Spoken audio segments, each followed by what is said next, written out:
여러분, 참 우리나라가 이 장마철이기도 하지만 이것보다 마음이 참 여러 모양으로 안타까운 일은, 참 유명한 정치인이 자살을 하고 또 참 이 공의가 상실되고 이런 여러 가지 일들을 보면서 안타까운 일인데, 우리가 아는 대로 11년 전에 노무현 대통령이 자기 고향에서 부엉이 바위에서 뛰어내림으로 자살을 하고, 2년 전에는 우리 창원의 국회의원이었던 노무현 대통령이 자살을 하고, 또 우리 지지난주에 그 서울시장이었던 그분은 마침 경남 창녕이에요. 거기서 참 자살을 했는데, 근데 문제는 이런 유명한 정치인들이 자살을 하면 동반 자살자들이 생겨난다는 겁니다. 이번에도 서울시장이 자살한 걸 보고, 저런 사람도 자살하는데 나도 살아면 뭐 하겠냐 하는 그런 댓글이 올라오기 시작하면서, 항상 유명인이 떠나가면 흉내내고 자살하는 이런 일이 많다는 거죠. 여러분, 자살하는 사람이 어떻게 했으면 자살을 하겠습니까마는, 자살하는 사람의 마음에는 여러 마음이 많아서 했겠지만 너무 많은 마음이 있다 보니까 진짜 중요한 것을 잃었기 때문에 자살하지. 첫 번째 뭐지요? 하나님이 없다고 하는 확신 때문에. 하나님이 없어. 하나님이 안 계신다는 평소의 신념이 죽음으로 몰아갈 수 있는 그런 배경이 되고, 또 하나는 뭘까요? 죽으면 끝이라고 하는, 지옥도 천국도 없다고 하는, 죽으면 끝이야, 먼지가 되고 말아, 그러니까 안타깝지만 내가 죽으면 이 어려움도 면할 거야, 이런 내세에 대한 소망이었기 때문에 그 속에 그런 자리를 잡고 있는 거죠. 그런가 하면 가장 중요한 거는, 내 생명은 내가 마음대로 해도 돼. 내 생명은 내가 끊을 수도 있고 연장할 수도 있는 거야 라고 하는 이 자기중심, 나밖에 없는 이런 내 생명이니까 내가 끊어도 돼. 여러분, 심지어 자기가 경제가 어렵고 막 빚을 지고 이러니까 어디 저 한가한 데 가서 차에다가 여러분 그 연탄 가스를 틀어놓고 아내를 죽이고 아이를 죽이고 온 동반 자살하는, 그러니까 아이고 내가 죽고 나면 가족이 어려워질 거니까 내가 책임질 거야. 이 아이를 생명이 자기 건 줄 알아요. 또 어느 여관에 가서 일반 동반에 죽었는데 아이들을 죽이고 아내를 죽이고 자기는 마지막으로 목숨을 끊었다. 자기뿐 아니라 가족의 목숨도 자기 거라고 하는 생각이지. 여러분, 나의 주인이 누구냐에 따라서 인생의 결론이 달라집니다. 나의 주인이 지금 여러분 누굽니까? 누가 나의 인생의 주인입니까? 이것이 저와 여러분의 미래를 여러분 결정하고 있습니다. 여러분, 사람이 자신이 주인이라고 생각하는 사람들이 대부분이죠. 창세기 3장 5절에 이 마귀가 등장해가지고 이 선악과를 먹으면 뭐처럼 되리라? 하나님처럼 되리라.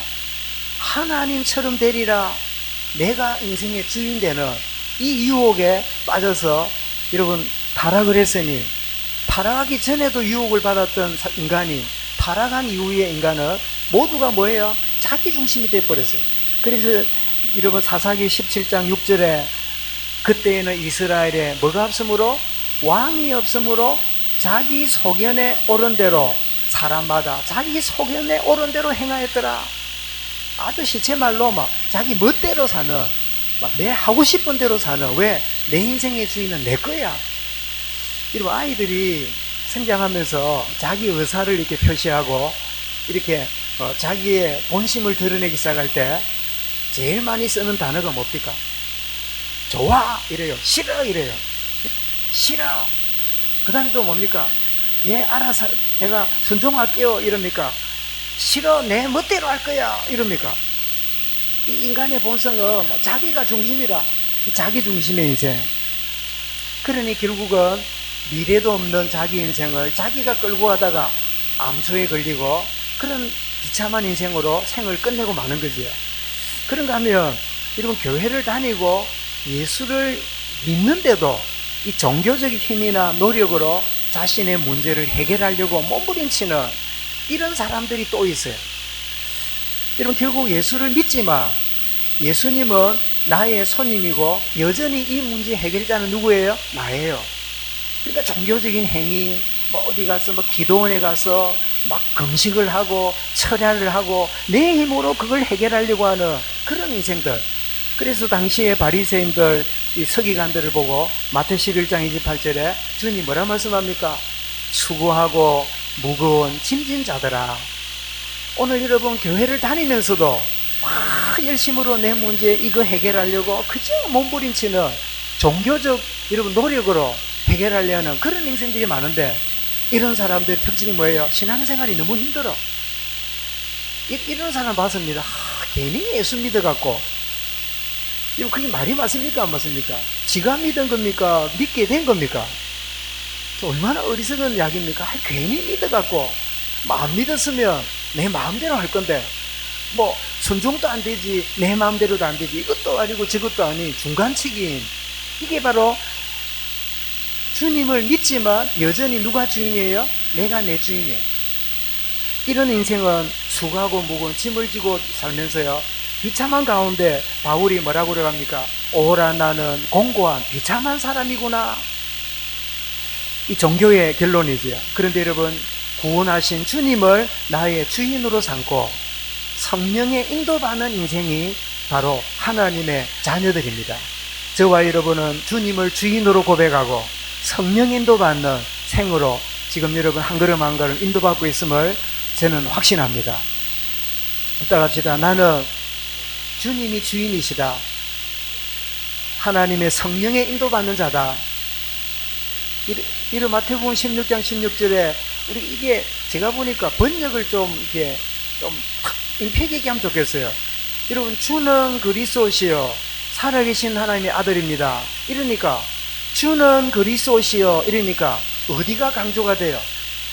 모든 문제 해결한 그리스도, 여기에 자꾸 강조점이 있다 보니까 예수는 그리스도, 예수는 그리스도 연보라고 다니는 것처럼 나 그런 사람 옛날에 많이 봤어요. 예수는 그리스도, 예수는 그리스도. 굉장히 복음적인 것 같은데 예수는 그리스도, 모든 문제 해결자. 근데 뭐가 빠졌어요? 예수 그리스도는 나의 주인입니다. 그래서 번역을 예수는 그리스도시요 그리스도는 나의 주인이십니다. 이렇게 고백해야 되는데 주는 그리스도시요 그리스도시요 그리스도시요 이래 버리니까 그것도 예수는 그리스도가 아니고 주는 그리스도시요 그랬잖아요. 우리를 편리하게 바꿔가지고 예수는 그리스도 아니요, 내 문제를 해결하시는 그 주님이 언제 해결합니까? 나의 주인 될 때. 아니, 내 문제가 있어도 주님이 주인 되면 이 문제는 내 문제가 아닙니다. 아멘. 왜 내 문제가 많습니까? 내가 주인이니까. 내 문제 있는데 왜 자유합니까? 주님이 주인이니까. 이런 말씀 드렸지요. 제가 마산에 목회할 때 늦게 이렇게 주일날 사회 가다 그러다 보니까 우리 애들이 막 장난치고 이러다가 우리 아들내미가 큰 아파트 베란다 문이 여러분 밑에서부터 위에까지니까 유리창이 얼마나 큽니까? 문이 벽이잖아요. 근데 보니까 장난치다가 발로 차가지고 이게 금이 갔어요. 그리고 집에 가니까 조용해. 그래 가봤더니 눈치가 보통이 아니라, 근데 보니 집에 있는, 요즘 모르겠는데 옛날에 전화번호부 있잖아요. 전화번호부 책을 또 펴가지고 뭘 찾고 있어. 그래, 야, 우리 아들 공부 열심히 한다. 언제 공부를 해가지고 또 교과서도 다 보고 전화번호도 뒤적거리고 봤더니 유리점을 찾고, 유리집에 찾고 해서 보니까 말하자면 지가 깨었으니까 유리집에 연락해가지고 가로 세로 몇 미터인데 이거 얼마입니까? 물어보고 오려고 전화하는데 주일날은 전화가 안 되잖아. 그러니까 이것도 안 되고 저것도 안 되고 고민이야. 그때 당시에 제가 알기로 지금은 다 큰 유리 한 장에 20만 원인가 30만 원 했어요. 그러니까 지금으로부터 한 5년 전에, 지금은 더 비싸겠지요. 그때 이 애의 한 달 용돈이 얼마냐? 일주일에 10,000원이라. 그러면 넉 주 하면 얼마입니까? 총 40,000원이라. 혹시 5째 있는 저는 50,000원이라. 그러면 200,000원 모으려면 몇 달을 굶어야 됩니까? 4개월을. 그 계산을 하고 있으니 얼마나 머리가 아픕니까? 그 분위기를 딱 보니까 급하이라. 전화번호 해놓고 이제 한다고. 그때 내가 바로 보라는 듯이 전화 걸어가지고, 집사님, 마침 우리 그 교회 유리찜 하는 집사가 있었거든. 성지유리라고. 지금도 하는 모르겠는데, 집사님, 유리가 하나 깨졌는데 시간 되면 와서 갈아주세요. 딱 끝났어요. 그 뒤로는 말한 적이 없어. 왜냐하니까 우리 자녀의 책임자는 누구예요? 나라. 여러분이 고민이 많습니까? 왜요? 주님이 손님이라서 그래. 주님이 내 주인 되면 고민할 거 없어요. 누가 책임져요? 주님이. 여러분 다 주께 맡기시길 바랍니다. 누가 나의 주인이냐? 인생이 달라져요. 목사님 그럼 무책임한 거 아닙니까? 그래가 됩니까? 이래 싶은데, 여러분 주님이 주인 되시면 여러분이 어떤 쪽에 순종하고 인도받을 건가? 주님이 나를 인도하십니다. 그걸 보고 뭐라고요? 성령의 인도지요. 로마서 8장 14절에 하나님의 영에 인도받는 하나님의 자녀라. 우리 하나님의 영에 인도받는 하나님의 자녀예요. 오늘 비유장인 마태오 13장을 보면서 첫 번째는 뭐였습니까? 이 밭에 씨 뿌리는 비유고, 지난주는 씨만 뿌려진 게 아니라 원수가 와서 가라지를 뿌린 다른 게 자라고 있는 것을 말씀했는데, 이제는 조금 다른 각도로 세 번째가 씨 중에 겨자씨가 제일 작지만은 이게 크게 되어서 나무가 되어 새들이 깃드는 이런 크게 되는 것과, 또 네 번째는 누룩이 그 밀가루 섬 안에 들어가서 그냥 있는 밀가루를 전부 다 부풀게 만들어가지고 풍성하게 되는, 이거를 천국 비유를 그렇게 말씀했어요. 이런 복음은 미약하고 복음은 나약해 보이지만 이게 역사가 일어나면 이런 큰 역사가 일어난다. 천국 복음의 비밀을 이렇게 비유를 통해서 말씀하는 거죠. 그래서 먼저 우리가 겨자씨를 통한 주님의 비유를 보면요, 모든 씨앗 중에 가장 작은 씨앗이라.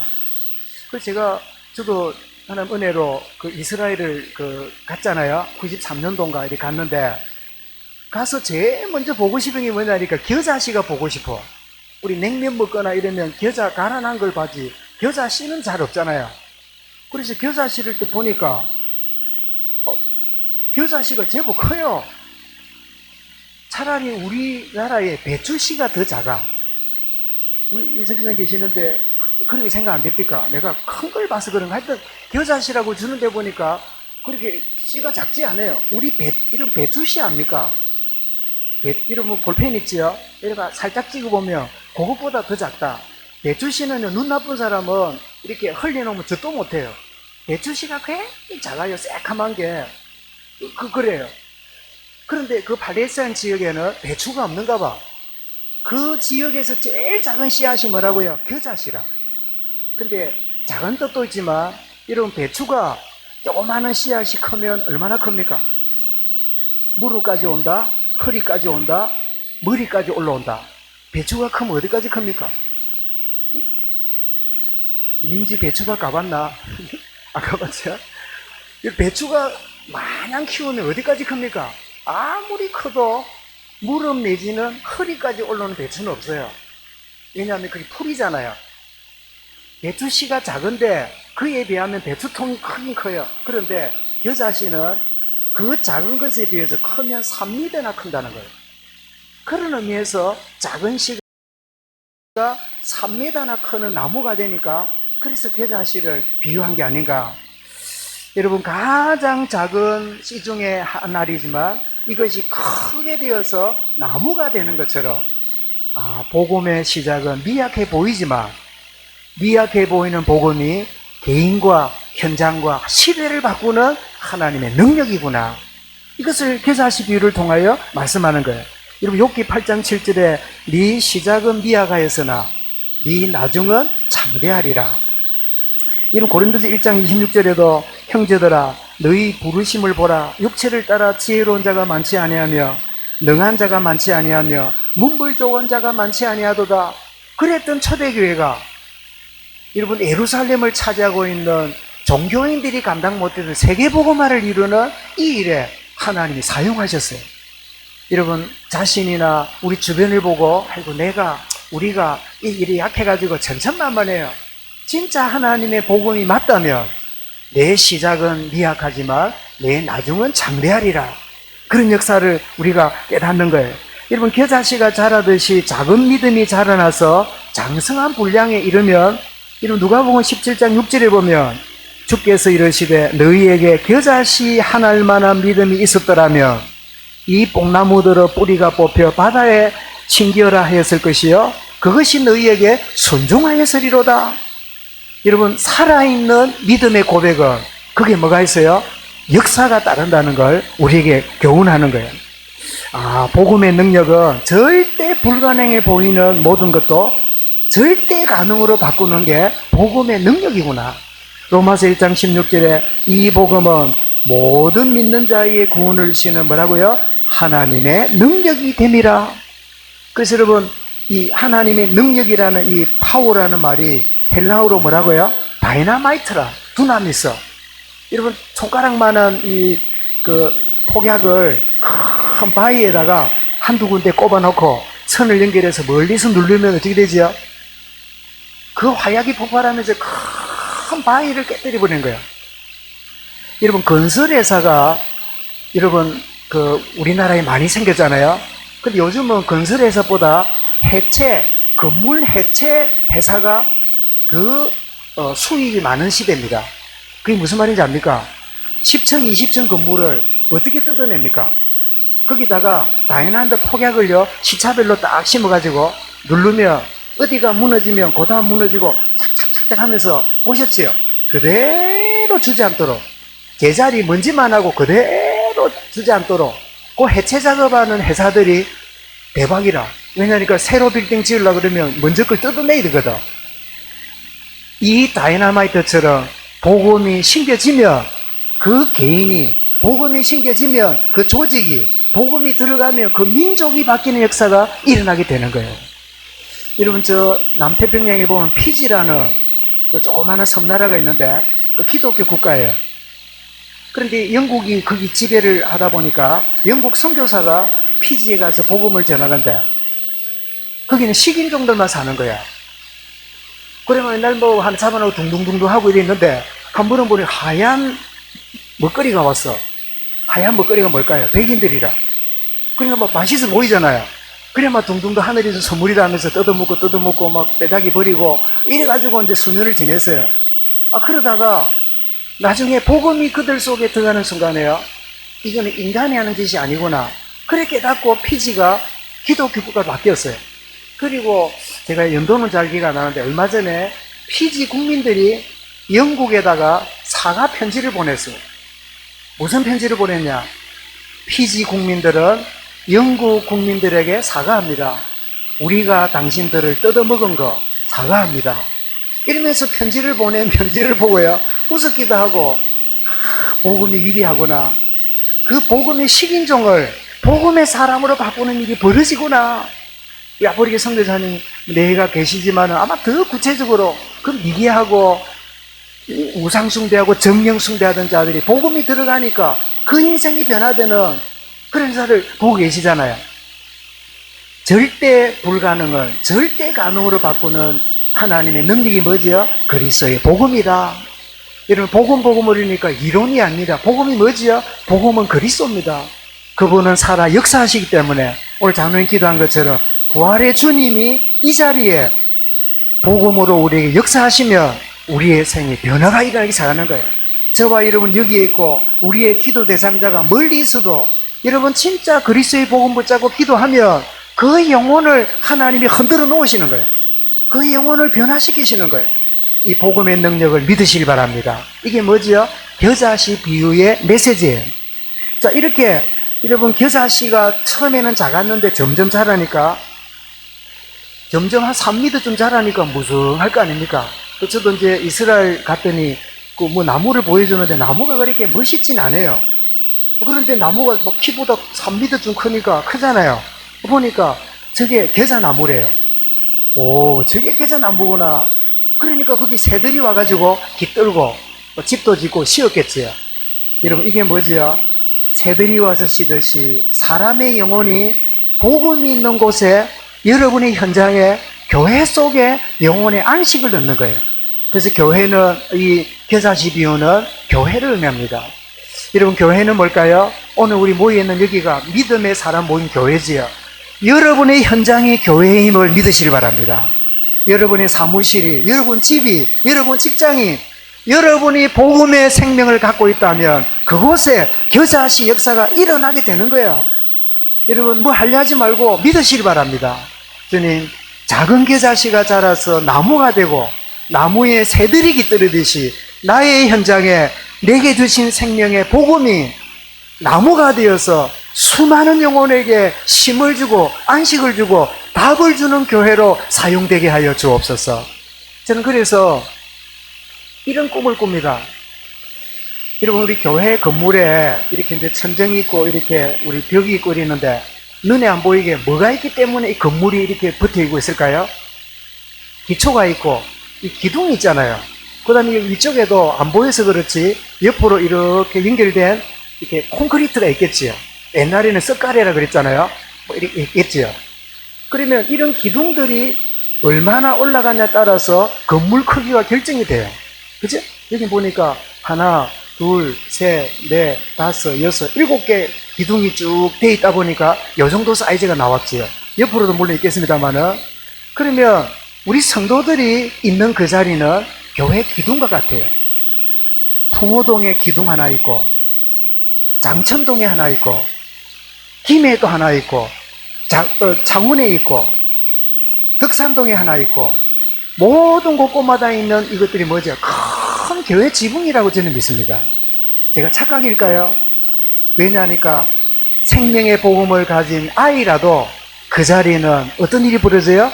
나무가 되는 역사가 일어나게 돼 있잖아요. 그럼 정말 이 사실이 뭘 하는 게 아니라, 그래, 나는 미약하지만 내 속에 임한 이 복음은 나무가 되고 새들이 깃들이는 역사가 일어나는 게 당연하다. 나는 바빠서, 나는 복음이 시원찮아서 아니요. 여러분, 막 시원찮아도 몰라도 여러분 생명 역사 일어나요. 이해하고 들으십시오. 요즘 좀 똑똑한 우리 주부들이 애를 많이 낳습니까?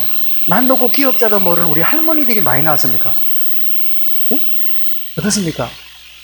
똑똑할수록 자녀를 작게 낳는 분위기가 있는 거는 안타까운 일이에요. 진짜 똑똑한 사람은요, 자녀를 많이 낳아요. 그런데 여러분, 옛날에 우리 할머니들이 유아 교육 받아봤을까 몰랐을까? 네? 가정실습 받아봤을까 몰랐을까? 아무것도 몰라. 아무리 무식하고 아무리 배운 거 없고 글자 하나 못 쓰고 이래도요, 거의 한타서씩 나왔어. 한타서가 몇 개인지 알지요? 그래 중간에 죽고 이래가지고 보통 2년 3년 주민등록 안 해. 출생신고 안 해. 왜 안 했을까? 죽고 사니까. 그러면 2, 3년 살아남으면 이제 그래 하고, 돌을 왜 했는지 압니까? 1년 동안 산 게 장하다고. 그래 돌잔치하고, 60년 전염병 많은데 60년이나 버텼다고. 이거 환갑도 하고. 옛날에 그래 살았어요. 제가 무슨 말씀 드립니까? 생명이 들어가면 무식해도 생명 역사 일어나는 거예요. 아이고, 나는 뭐 아는 게 없어서, 아이고, 나는 모자라서 내가 이렇고 천천만만해요. 예수 생명이 내게 분명히 있다면 내 현장과 내 가는 걸음마다 생명 역사 일어난다. 이런 걸 하려지 말고 믿으시기 바랍니다. 너희가 믿을 때에 여러분 하나님이 정글을 신댔잖아요. 그죠? 작은 시작이지만 창대케 하시는 하나님 역사를 우리는 아브라함을 통해서 보게 됩니다. 여러분, 창세기 12장 2절에 보면 나이가 70이 넘었는데 자식도 없는 이 늙은 노인 하나 불러갖고요, 하나님이 이리 말합니다. 여러분, 농담처럼 안 들립니까? 뭐라고 말하는지 아니까, 내가 너로 큰 민족을 이루고, 하나님, 나도 나지만 우리 할망구 장가왔습니다. 끝났습니다. 무슨 큰 민족? 그 다음에 뭐라고요? 내가 내게 복을 지어 내 이름을 창대케 하리니 너는 복이 될지라. 여러분, 이게 하나님 말씀이 진리입니까? 농담입니까? 예? 물어보겠습니다. 저를 쳐다보고. 뻔한 이야기지만, 농담하고 있습니까? 사실을 말씀하고 있습니까? 예? 하나님은 농담하는 분이 아닙니다. 여러분, 지금 이 시간에 하나님은 우리에게 농담하는 분이 아니에요. 생명의 역사를 어떻게 해요? 장대케 하리라. 자식도 없고 아무도 없는 인생인데 뭐라고요? 큰 민족을 이루고 내게 복을 주어 장대케 하리라. 그랬더니 히브리서 기자가 아브라함의 생애와 후손들을 염두에 두고요, 11장 12절에 이렇게 말합니다. 이러므로 죽은 자와 같은 한 사람으로 말미암아. 죽은 자와 같은 자가 누구지요? 아브라함이에요. 인간적으로 보면 완전 다 끝난 인생이라. 그런데 그로 말미암아 하늘의 허다한 별과 또 해변의 무수한 모래와 같이 많은 소원이 생육하였느니라. 아브라함의 일신 이 놀라운 복음의 역사가 오늘 여러분 예수 믿는 우리 모두가 누구예요? 영적으로 아브라함의 자손이라. 여러분, 이 축복의 역사가 여러분 가문에, 여러분 가정에 시작되었음을 믿으시길 바랍니다. 그래, 아브라함 뿐이겠냐? 아브라함은 아무것도 없는데 시작했는데, 그래도 나에게는 자녀들이 있잖아. 그리고 나에게는 직장 동료도 있잖아. 내가 홀로 사는 게 아니라 마을도 있잖아. 여러분, 저와 여러분 주신 시작은 작지만 창대케 하는 언약의 약속을 붙들고 기도를 시작하시기 바랍니다. 이것이 바로 겨자씨가를 통하여 주시는 주님의 비유다. 더 나아가서 누룩을 통한 주님의 비유를 보면요, 가루 서말 이를 때, 서말 이르니까 말하자면 이 세 말, 한 말은 여러분 이 뭐라 해야 됩니까? 18리터이에요. 보통 보면 이제 우리 그 한 대가 1.8리터이잖아요. 뭐 촌에 가면 2리터이지만 도시에는 1.8리터이 되는데, 그러면 여러분 18리터이니까 이걸 곱하면 52리터이에요. 말하자면 포대로, 세 포대라. 그걸 밀가루 여러분 이 다라이에 부으면 큰 다라이가 될 거예요. 근데 거기에 이 누룩이 딱 들어가니까요, 이 누룩이 그 있는 뭐를 바꿉니까? 가루를 부풀기 시작하는데 거기에 뭐가 들어가죠? 여러분, 가루에다가 누룩만 넣으면 부풀어집니까? 안 돼요. 뭐가 들어가야 되죠? 물이 들어가야 돼요. 이 물은 뭐지요? 이것이 바로 성령의 역사입니다. 이런 말씀이 임할 때, 성령이 임하게 될 때 역사가 일어나는데, 이 가루 서말 같은 여기에 누룩이 들어가는 것은, 이 가루 같은 이 서말에는 바로 우리 인간의 마음 상태지요. 여러분, 가루가 물이 안 들어가면, 여러분 이렇게 가루를 이렇게 들고 있으면 바람이 불면 어찌 됩니까? 가만히 있으니까 난리 갑니까? 아주 미약하고 보잘것없는 게 가루잖아요. 그죠? 그런데 여기에 물이 들어가고 누룩이 들어가면 이게 엉켜져 가지고 발효가 되고 반죽이 되면요, 단단하게 돼요. 아, 우리의 심령도 이 누룩 같은 생명의 복음이 들어가고 여기에 성령 역사하면요, 우리는 어떻습니까? 강한 군대처럼 만들어지는 거예요. 제가 이번 주에 묵상하는 중에 뻔한 이야기인데 새롭게 다가오는 게, 이런 마태복음 5장에 주님이 우리를 뭐라고요? 너희는 세상의 빛이라. 그리고 세상의 소금이라. 여러분, 소금은 뭐하고 뭐 합친 거죠? NaCl이잖아요. Na, 나트륨. Cl은 뭐죠? 칼슘이잖아요. 칼륨. 그죠? 응? 그죠? 그런데 여러분, 이 두 개를 합쳐놓으니까 소금인데, 이걸 떨어 놓아서 각각 먹으면요, 사람이 죽는데요. 원소를 분리해가지고 먹으면 사람이 죽어요. 이런 물도 마찬가지입니다. H2O잖아요. 수소 두 개에 산소 하나잖아. 그런데 여러분, 이걸 분리해가지고 수소 먹으면 어찌 됩니까? 빵구 나옵니다. 속이 부글부글해요. 근데 H2O 합쳐지면 이게 물이라. 우리를 세상의 소금이라 한 것은, 여러분, 흩어지면 다 죽는데, 이게요, 소금이 되니까 맛을 내고 사람 살리는 귀중한 이런 음식이 되는 거예요.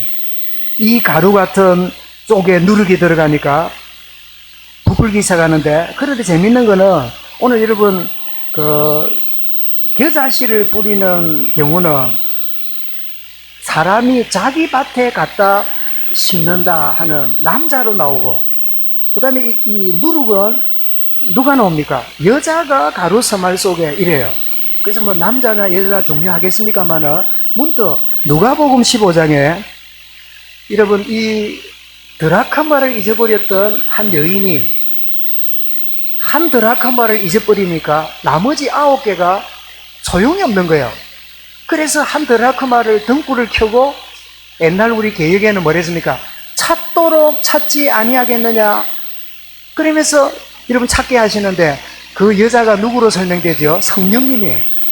여러분, 성령님이 세밀하게 우리를 찾으시는. 그렇다면 이 여자가 누룩을 넣고 물로 들어가서 발효케 되는 것은 이 여자는 전도자의 역할이고 성령의 역사가 아닌가 조심스럽고 이렇게 생각했어요. 누가복음 15장 8절에 보면 어떤 여자가 10드라크마가 있는데 하나를 잃으면 등불을 켜고 집을 썰며 찾아내기까지 부지런히 찾지 아니하겠느냐. 이게 성령님이 하시는 그런 일이잖아요. 근데 10드라크마 중에 하나 없으면 9개만 쓰면 되지, 그런 의미가 아니래요. 예를 들면 이런 목걸이가 진주가 10개 이렇게 앞에 딱 예쁘게 되어 있는데 앞에 되어 있는 진주 중에 하나가 깨지거나 없으면 나머지 9개 있는 목걸이를 하고 다닙니까? 안 합니까? 네? 우리 아주 차집생 물어봅시다. 네? 아무리 비싸고 쪄도요, 하나 빠진, 이빨 빠진 거는 안 하지요. 그죠? 여러분, 남자들이 이 양복을 입으면 와이샷을 입잖아요. 와이샷은 어디 보입니까? 요 기다하고, 그 다음에 이 소매하고, 요것만 보이잖아요. 그죠? 아무리 막 비단으로 만들고 이래도요, 여기에 구멍이 나거나, 여기가 찢어지면, 요 찢어진 하나 때문에 옷을 전체 못 입어. 한 드라크마가 없으면 나머지 9개가 의미가 없어. 사랑 여러분, 우리 성도들의 지체들이 한 드라마카처럼 찾도록 찾는 열정과 중심이 저와 여러분이 있기를 바랍니다. 우리 구역원들이, 우리 기관이, 또 내가 돌아봐야 될 전도 대상자가 또 누가 이런 모양으로 저런 모양으로 있구나 찾도록 찾는 성령님의 여러분 감동이 저와 여러분에게 회복될 수 있기를 바랍니다. 그래서 이번 경상도 말로 오는 갑에 가는 갑에 갑에하다가 보일까 봐 안 왔는 갑에 또 안 왔는 갑에 이제 떠났는 갑에 갑에하다 보일까 봐 이제 따라합시다. 갑에하기 없기. 아이고, 찾아봐야 되겠구나. 내가 주보라도 하나 갖다 줘야 되겠구나. 내가 가는 길에 내가 둘러서 가야 되겠구나. 여러분, 차를 타고 다니면 여러분 집에서 출발해가지고 이렇게 교회를 온다 할 때 늘 오던 길로 옵니까? 아니면 다른 길로도 다녀봅니까? 응? 여러분, 치매 안 걸리는 방법 중에 여러 가지 중 하나가요, 가던 길만 다니지 말고 안 가던 길도 다녀보래요. 그래야 이 뇌 세포가 정식된다네요. 막 가던 대로 거리로 마무리 밀려도 막 그 길로 고모야 버리지 말고 이리도 가봤다가 저리도 가봤다가. 이제는 어떻게 해요? 예배 마주 갈 때는 어떻게 해요? 바로 가지 말고 그 집을 둘렀다가 저 집도 둘렀다가 그리 가라고. 그러면 그 영혼도 챙기고 어떻게 해요? 내 세포도 정식되고. 그걸 보고 뭐라고요? 꼭 묻고 알 묻고 도랑치고 가재 잡고 누이 좋고. 우리 성도들 막 복음에는 관심이 없다. 같이 정해야 뭐 이야기해야 되지. 여러분, 우리에게 여자가 이 누룩을 넣어서 가루를 부풀게 하듯이 이런 성령 역사에 우리가 쓰임 받는 거예요. 그런데 누룩이 통에 가루를 전부 부풀게 하듯이 어떤 일이 벌어집니까? 이제는 가루가 아니라 변화가 일어나요. 부피가 늘어나요. 저는 이 말씀을 보면서 어릴 때 학교 갔다 오면 옛날에는 무슨 싱크대가 있습니까? 뭐가 있습니까? 전부 다 나무 불때가 밥하는 시대잖아요. 그러니까 그러면 이제 저녁에 군부를 때가 이러면 아랫목이 있다. 아랫목에는 항상 이불이 하나 덮여 있고 거기는 밥이 한두 개 있고 가끔 보면 다라이가 있어요. 다라이. 그 다라이에 뭐가 있어요? 어머니가 반죽을 해갖고요. 이 반죽이 현재 오래됐는데 이게 밖으로 올라와요. 그러면 막 어머니가 허둥지둥 가지고요, 이놈을 또 넣어요. 이래가지고 이제 밑에 조금 했던 이 반죽이요, 누룩이 들어가고 이스트가 들어가고 막 탁중가 넣으면요, 이게 발효가 돼가지고 막 부풀어요. 그러면 그날 하루 종일 기분 좋아.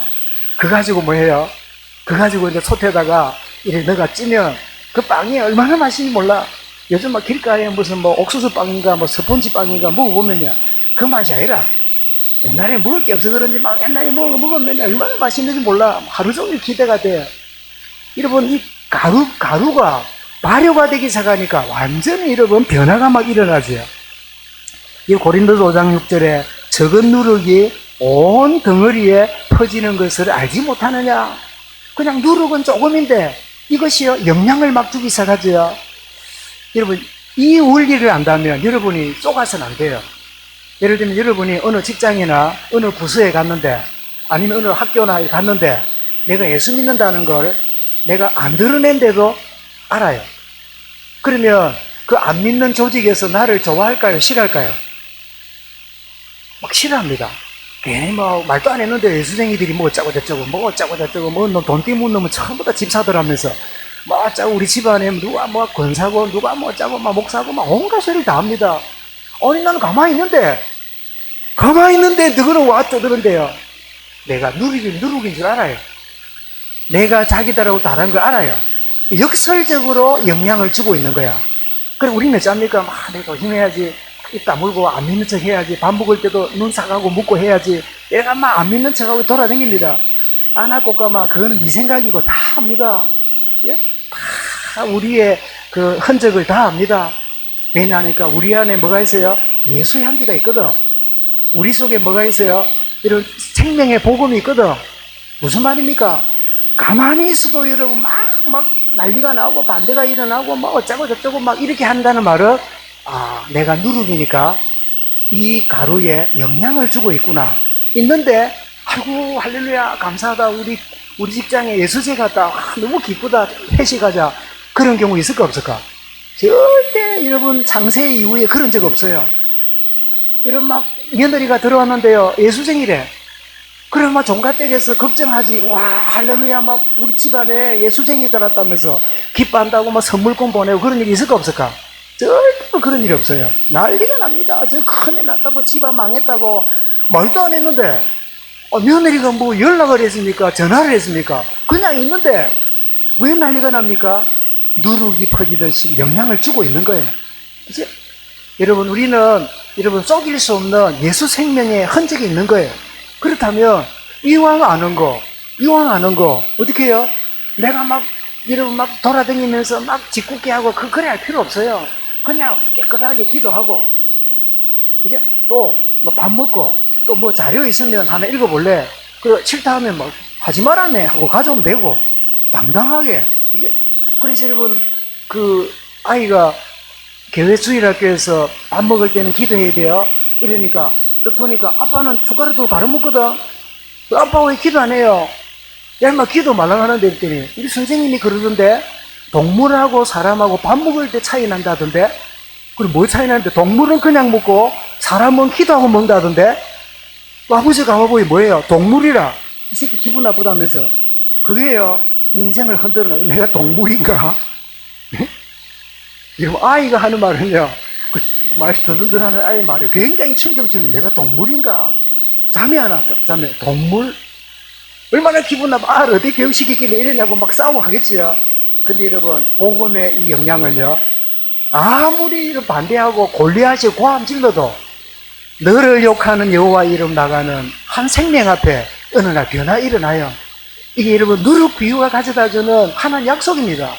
하고 내가 뭐 안 믿는 뭐 직장 상사나 싫은 선배한테 티냈다가는 내가 뭐 어쩌고 저쩌고, 그게 여러분 우리 생각이라니까. 가만히 있어도 이것들은 온갖 소리 다 해요. 그렇다면 여러분, 내 그냥 그 중심만 가지고 인도받으면 돼요. 놀라운 새로운 결과가 주어집니다. 질적인 변화가 일어나죠. 그냥 날려다니는 가루가 누룩이 들어가고, 여러분 여기에 물이 들어가니까 반죽이 되면서요, 굉장히 가치 있는 것으로 변화가 일어나잖아요. 어떤 인생도 복음이 들어가면 그 생애가 바뀌어요. 그 인생이 변화되기 시작해요. 저도 군 생활을 그 38선 안에 탱크 부대에 있었는데, 그 한 번씩 이렇게 무슨 일이 있어가 나오면 선임하사님들이나 이런 분들이 이야기를 하잖아요. 근데 어느 지역 갔더니 그 이제 아마 그 선임하사 가족인가 봐요. 남편 출근하고 나면 막 애들 막 떡이 돼 있고 막 집도 막 엉망이고, 부엌인지 막 화장실인지 모를 만큼 막 엉망진창이라. 부인이 약간 우울증기가 있는가 봐. 만사가 귀찮아요. 그런데 여러분, 그 지역에 있는 분이요, 그 아주머니에게 복음을 전하고 들어갔더니요, 이 아주머니가 무엇이겠습니까? 뭐였습니까? 딱 복음 안에 자기의 가치를 깨닫더니요, 그 다음부터 남편이 퇴근을 하니까 나무 집인 줄 알았대요. 집 입구부터 깔끔하게 어디에서 꽃도 하나 꼽아놓고 완전히 자기 나무 집 온 줄 알았대요. 그래서 물어봤답니다. 당신 이거 파출부 불렀나? 네가 했나? 이러니까 파출부를 왜 불러요? 내 할 일을 내가 했을 뿐인데. 근데 보니까 이 분이 나 바가지 끌고 막 짜고 이랬던 사람이야. 나 그래 이상하다. 이 여자가 돌았나? 이 갑자기 사람이 죽을 때 되면 이상하다더니 이게 이렇게 된 거냐? 늘 이런 생각하고 있었는데요. 알고 보니까 이 옆집에 있는 아주머니가 이렇게 도와가지고 교회를 나가기 시작했다는 거예요. 그래 어디를 교회 가냐고 이러는데 가만히 보니까 교회 안 갈 때 마누라하고 교회 나갈 때 하고 너무 다르니까 나는 안 가도 니는 가라고 이래놓고요, 어느 날 이분도요, 그 부인이 가져다주는 누룩의 변화 앞에 자기 할 말이 없는 거예요. 그래서 이 사람이 부대 안에서 어떤 정인이 됐냐니까 가정 문제, 무슨 문제 있으면요, 우리 마누라 믿는 예수 믿으라면서 이래가지고 정인 됐다 안 합니까? 이런 복음의 능력은 이렇게 위대한 거예요. 이런 겨자씨 같고 누룩 같은 변화가 우리에게 일어남을 날마다 체험하고 고백할 수 있기 바랍니다. 우리 마음에 복음이 주어지면 새롭게 변화 일어나잖아요. 로마 12장 2절에 너희는 이 세대를 본받지 말고 마음을 새롭게 함으로 변화를 받아 하나님의 선하시고 기뻐할 온전한 뜻이 무엇인가를 분별하도록 하라. 그런데 여러분, 이래 말씀을 하신 다음에 34절과 35절에 비유로 말씀하신 이유를 이렇게 말씀합니다. 제자들이 물었습니다. 예수님 왜 꼭 비유를 갖고 말씀합니까? 이러니까 오늘 11절에서 여러분 이미 13장 10절에서 말씀한 거를 우리가 언급하겠는데요. 11절에 뭐라고 말했습니까?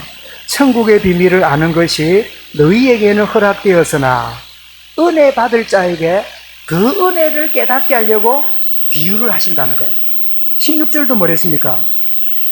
그러므로 너희 눈은 뭐라고요? 봄으로, 너희 귀는 들음으로 복이 있도다. 이 비유가 깨달아지는 거, 이게 여러분 무언가가 이해되는 거, 이게 얼마나 큰 복이냐 말씀하는 거예요. 그러면서 오늘 다시 35절 오십시오. 창세전부터 감추어진 것들을 드러내시는 방법이 뭐냐? 그게 비유라는 거예요. 수많은 선지자들이 활동을 했는데 여러분, 자연적인 것을 통해서 영적인 사실을 드러내는 게 하나님 방법입니다. 많은 예언들이 주님으로 말미암아 성취가 되는데 여러분, 지금도 세상의 모든 일들과 사건들이, 이 비유들이 주님이 영적인 것들을 드러내면 6장에서 우리는 이미 확인했습니다. 6장 26절에 주님 뭐라고요? 공중에 나는 새를 봐라. 이게 비유라. 하나님이 그들을 기르시느니라. 새도 기른다면 하물며 자녀인 나를, 비유를 깨달으라는 거예요. 그리고 28절에 뭐라고요? 들의 백합화를 보아라. 저거를 자라나게 하는 분이 하나님이다. 하물며 너희들의 삶을 주관하지 않겠느냐. 그 비유로 다가오는 거예요. 그 다음에 30절은 뭐라고요? 들의 풀을 봐라. 들의 이름도 없는 들풀들을 봐라. 하나님이 그들을 때를 따라 입히시느니라. 그래서 여러분, 길가에 여러분 그 야생 국화가 피어있고 코스모스가 피어있고 이름 모를 꽃이 피어있으면 우연이 아닙니다. 그 푸르고 못나 보이는 그게 예쁜 꽃을 누가요? 하나님이 입히시는 거예요. 이게 뭐지요? 자연을 통한 하나님의 비유입니다. 복음이 깨달아지는 사람은, 복음이 있는 사람은 일반적인 이런 사건과 문제와 상황을 통하여 영적인 것들을 발견하게 되는 거예요. 아멘. 예배 따로, 삶 따로 아닙니다. 우리의 삶 속에 주님 많은 비유를 통하여 우리에게 깨달음을 주시는 거예요. 지금도 여러분 세상의 모든 일들이 비유로 지어지는, 그래서 주님 뭐라고요? 시대를 분별해라. 비유로 인하는 주님의 이 깨달음을 어떻게 해요? 분별하라고 말씀하지요. 16장 3절에 마태복음, 아침에 하늘이 붉고 흐리면 오늘은 날이 굳겠다 하나니 너희가 날씨는 분별할 줄 알면서 시대적 표적은 분별할 수 없느냐. 여러분, 이 코로나는 하나님의 비유입니다. 여러분, 이 어려운 우리 주어진 상황들은요, 하나님 우리 비유로 주시는 깨달음이 있어야 돼요. 하여튼 이거 언제 지나가지? 예, 언제 지나가지, 뭐, 지나가든 안 가든, 여러분, 그게 우리의 우선순위가 아닙니다. 이것을 통한 하나님의 중요한 것들을 깨닫고 누리는 소중한 기회예요. 여러분, 지금도 주님은 비유를 통해서 내게 깨달음을 주시는 사실을 여러분 발견하고 있습니까? 이런 겨자씨와 누룩을 비유를 통해서 천국 복음을 전하신 것처럼 직접적으로 말씀하시는 하나님은 간접적인 비유, 자연, 사건, 문제 이런 것들을 통하여 우리의 영적인 것들을 깨닫게 해요. 여러분 중에 혹시나 사랑하는 여러분 가족이나 또 혹은 여러분 그 형제들이나 또 주변에 잃어버린 것 때문에, 놓쳐버린 것 때문에 여러분 마음에 한없이 고통스러워하고 기억만 하면 슬픔이 다가오는 사건이 있습니까? 그 사건이 하나님이 우리에게 주시는 비유예요. 그게 안 깨달아지면 그게 내게 상처로 자꾸 남아있어요. 그게 여러분 나에게 발견이 안 되면 내게 아픔으로 자꾸 남아있어요. 저를 무너뜨렸고 제게 한없이 자랑스러웠던 것들이 한없이 무너질 때 좌절했던 그 순간이 하나님이 내게 주시는 비유였어요. 그래, 내가 한없이 교만과 나의 아집과 나의 바벨탑을 쌓는 그런 사역에 내가 눈이 멀 뻔했는데 나를 무너뜨려서 깨닫게 하시는 하나님의 방법이었구나. 이렇게 얘기해지니까 이게 뭐예요? 간증거리가 되는 거예요. 어떤 사람은 몸에 이렇게 흉터 같은 거 있잖아요. 자기는 절대 반팔 안 입다네. 왜냐니까 막 흉터 때문에. 그래, 뭐 이해됩니다. 왜냐니까 뭐 때문에. 저도 막 이 팔에 보면 옛날에 수영하다가 수영을 한다고 다이빙에 들어갔는데 팔이 이상하게 썰렁해요. 이상하다. 얼음 물 다니는데 보니까요. 미안합니다. 이 팔이 막 바위에 걸려갖고 쭉 갈라졌어요. 그래, 요즘 같으면 뭐 꾸며가지고 바퀴벌레 기어가듯이 할 건데 옛날에 그것도 없어. 보자기를 묶어놨더니 이게 줄이 그대로 있어요. 이런 모르죠? 반팔 입고 댕겨도 잘 모르죠?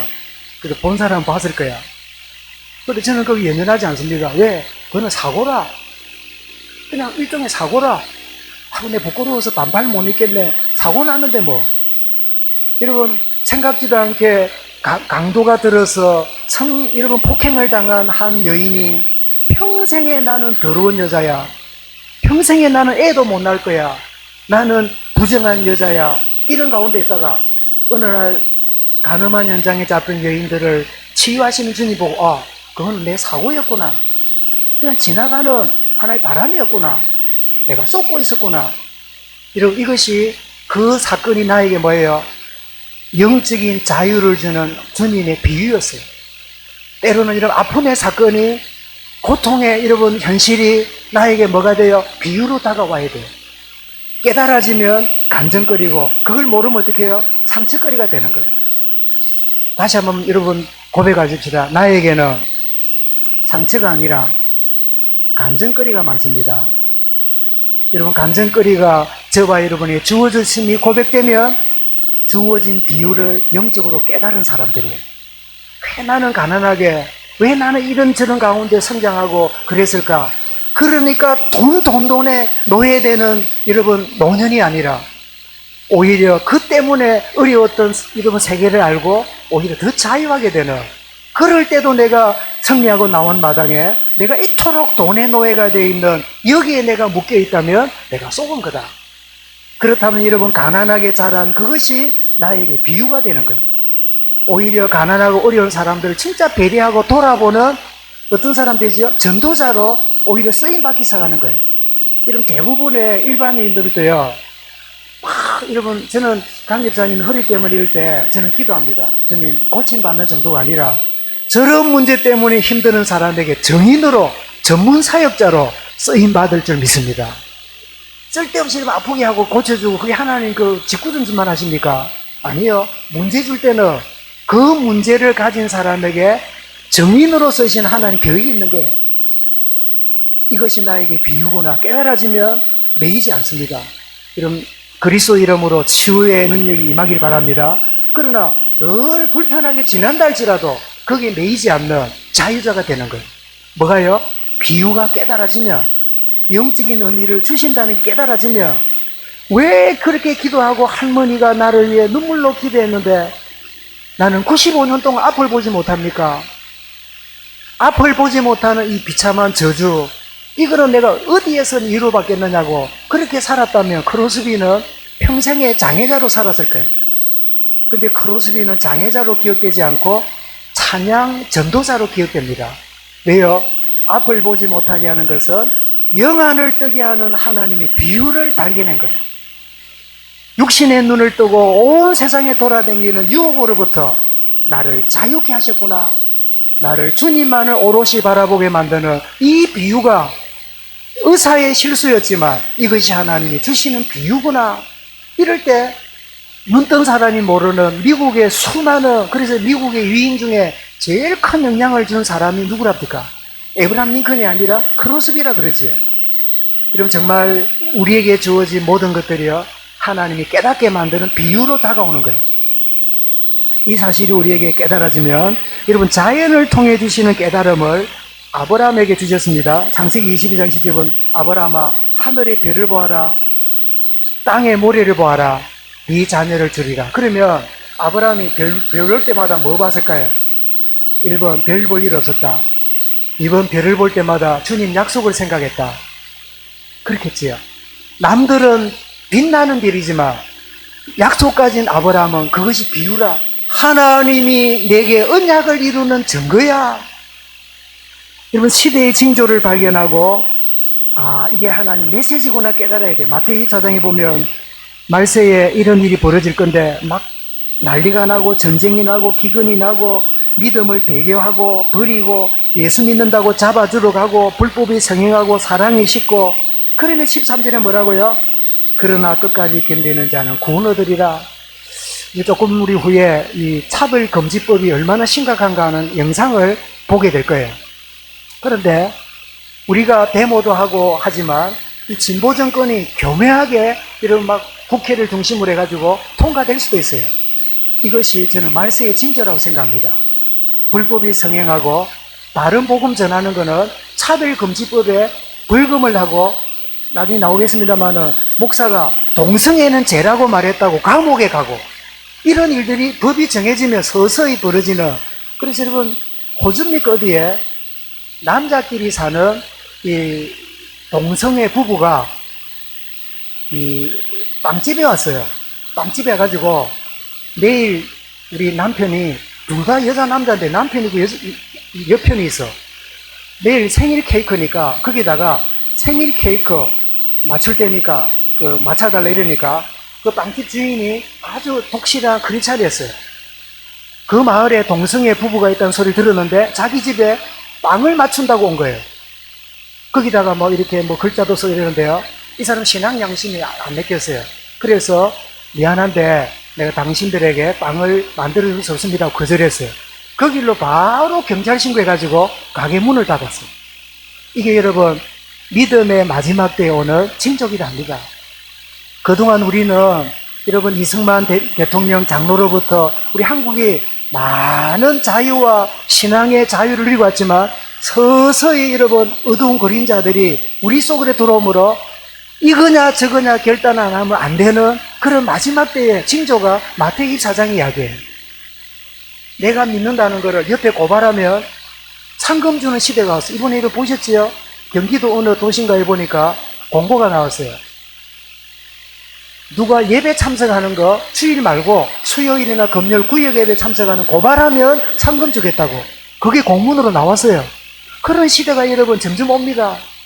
이게 뭐라고요? 큰일 난 내가 아니라 성경의 예언대로 이루어지고 있구나. 우리가 거부하고 서명도 하고 최선을 다하지만 어느 날 여러분, 동성애, 여러분 지금 미국 북장로교회도요, 동성애 목사 부부가 그 교회에 와서 사역도 하고 그런 일이 벌어지고 있어요. 한국도 여러분 얻기를 바라지만 유교 문화가 있기 때문에 거부하고 있지만 언제 이런 법이 정해지면 몰려들어서 올지 몰라요. 그래서 여러분, 이게 프락시들이 앉아가지고 목사가 전할 때 오직 예수 외에는 다른 이로서는 구원받을 없습니다 적어놨다가 고발하면 제가 다음 주에는 유치장에 가 있는 그런 일이 벌어질 거예요. 그런 일이 여러분 없기를 바라지만 마태복음 4장은 시대의 징조를 보면서 결국 뭐라고요? 주님이 오실 때가 가까워 있구나. 이걸 여러분 분별하라는 거예요. 그러면서 14절에 두려워하지 말 거는 이 천국 복음이 모든 민족에게 증언되기 위하여 온 세상에 전파되리니 그제야 끝이 오리라. 이런 복음운동은 결코 막히지 않습니다. 왜요? 겨자씨처럼 누룩 같은 생명의 역사가 있기 때문에. 더 나아가서 이런 시대의 영적 흐름을 보는 영적인 눈이 필요합니다. 이런 누가복음 12장 56절에 천지의 기상은 분간할 줄 알면서 어찌 이 시대는 분간하지 못하느냐. 로마 13장 11절에는 바울이 이렇게 권면합니다. 밤이 깊고 낮이 가까웠으니 그러므로 우리가 어둠의 일을 벗고 빛의 갑옷을 입자. 오늘 여러분 겨자씨 비유, 누룩 비유를 이렇게 말씀하고 마치면 좋겠는데 제 마음속에 성령님의 강한 도전이 어떻게 누룩뿐이고 겨자뿐이겠느냐. 세상의 모든 것들이 비유로 오고 있는 사실을 나의 백성에게 알려주어라. 이런 오늘 예기치 않은 일을 만날 겁니다. 이번 주에 생각지도 않는 일들이 다가올 겁니다. 비유입니다. 이육신적인 일, 세상적인 일, 인간적인 일을 통하여 영적인 것을 깨달으라는 비유입니다. 이게 여러분 이번 주 우리 붙잡아야 될 메시지예요. 이미 나에게 와 있는 것들이 비유인 줄 모르고 그 인간 때문에 내가, 그 일 때문에 내가, 그 사건 때문에 내가 이래 됐다고 비유를 못 깨달으니까 그게 뭐가 돼요? 내 상처와 인간 갈등만 자꾸 키우는 그런 인생이 되잖아요. 지나간 모든 일들이 영적인 눈으로 깨달아지는 은혜가 있기를 바랍니다.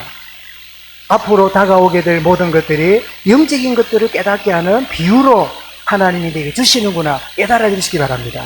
여러분 겨자씨와 누룩 비유를 통하여 천국 복음을 전하신 주님은 우리의 삶 속에 여러 모양으로 깨닫게 하신 은혜 가운데 분별하고 이 시대에 깨어있고 이 시대에 우리가 정말 우리의 믿음의 중심을 우리가 자신을 지킬 뿐 아니라 정말 주변을 돌아보고 내가 나무처럼 그늘이 되어서 많은 영혼을 살리고 누룩이 되어서 부풀게 하는 현장을 바꾸는 이런 축복의 전도제자의 걸음으로 인도하여 주옵소서.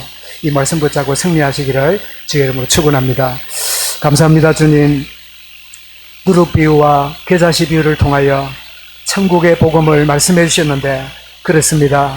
우리에게도 끊임없이 많은 비유들이, 많은 사건과 문제와 생각지도 않는 일들이 우리에게 다가오면 비유인 것을 말씀해 주셨사오니 주여 영안을 뜨고 분별하게 하시며 이 모든 것들을 헤아리며 주님 앞에 바른 해석을 하며 새롭게 인도받는 저들 되도록 은혜 다하여 주옵소서.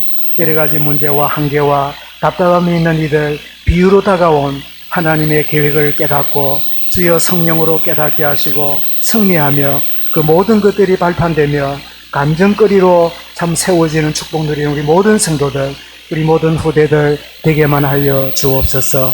주 예수 그리스도 이름으로 기도드리옵나이다. 아멘.